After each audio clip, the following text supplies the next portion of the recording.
អីទេមេខ្ញុំនឹងខំប្រឹងធ្វើបន្តទៀតមេកុំរំអីបាយបាយមេចុចបិទផង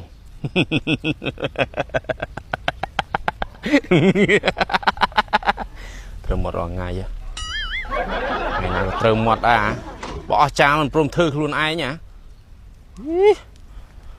អត់ចាប់បានប្រហែលថ្ងៃហើយខាតជើងមកចាប់ថ្ងៃមុនទៅចាប់នៅចំចៅចាប់2នាក់តើបានចូលចាប់ផងអានឹងលេខឲ្យដាក់ខោបាត់ម៉ែវាយូទៅដូរខោទឹកនោមអត់មានបានចាប់ទៀតថ្ងៃនេះជិះមើលបាន1ឬក៏2ម៉ួយទៀតអត់ទេ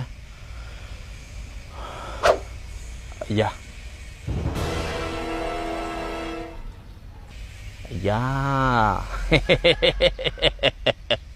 រោអស់ប៉ះចក្រានហ្គាសទៀតហើយ